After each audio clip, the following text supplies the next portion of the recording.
خوش وقت ہیں صدر علی وقار وہ آنکھیں کہ جن کی زینت خاک مدینہ و نجف ہے، نکت و نور کا مرکز ہے وہ دل جو یاد حضور سے آباد ہے، عظمت انسانیت کا حسن ہے وہ سینہ کہ جس میں مدینہ بس رہا ہے، خاک مدینہ و نجف کے سرمے سے روشن ہونے والی آنکھیں ہر لہجہ عشق رسول کی تجلیات سے آباد رہتی ہیں۔ صدر علی وقار جب خاک مدینہ اصل آرزو بن جائے تو پھر جلوائے دانش فرنگ اپنی خیرگی کھو بیٹھتا ہے۔ ہم ایک نظر دیکھتے ہیں کہ شہر مدینہ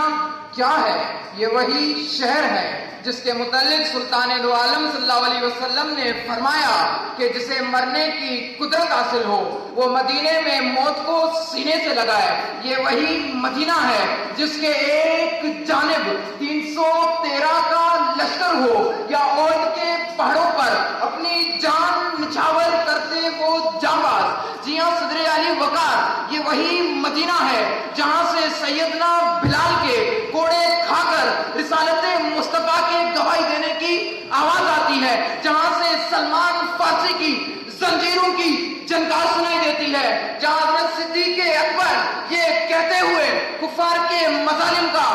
نشانہ بنتے ہیں کہ اے ظالموں مجھے مار ڈالو مگر میرے محمد کو کچھ نہ کہو۔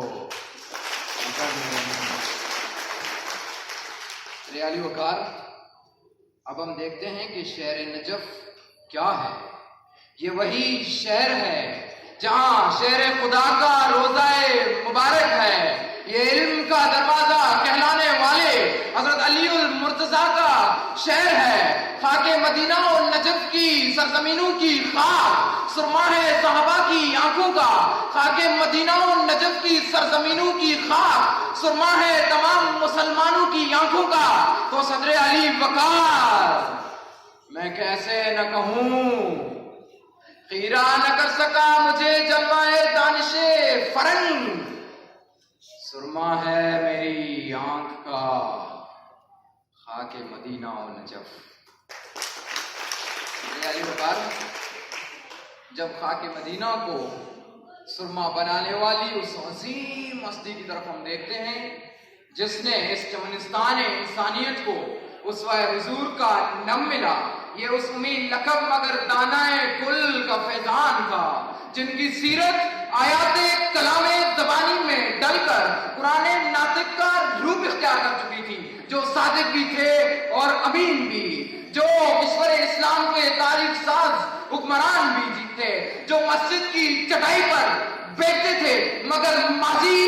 حال اور مستقبل تینوں زمانوں پر گرفت رکھتے تھے۔ جی ہاں، جو لقد کان لکم فی رسول اللہ اسوۃ حسنہ کی تفسیر تھے، ہاں وہی جو وَإِنَّكَ لَعَلَىٰ خُلُقٍ عَظِيمٍ کی تحریر تھے، ہاں وہی جو تلوار کی نوک سے نہیں بلکہ الفاظ کی تاثیر سے دلوں پر حکومت کرتے تھے۔ جی ہاں، یہ ہے مدینے کی خاک کو سرما بنانے والی عظیم ہستی کی شخصیت احمد۔ تو مجھے کہنے دیجیے صدر علی وقار، لوٹ جا عہد نبوی کی جانب رفتار جہاں، پھر تیری پسماندگی کو رفتہ طبقار ہے، خیرہ نہ کر سکا مجھے جلوائے دانش فرنگ، سرما ہے میری آنکھ کا خاک مدینہ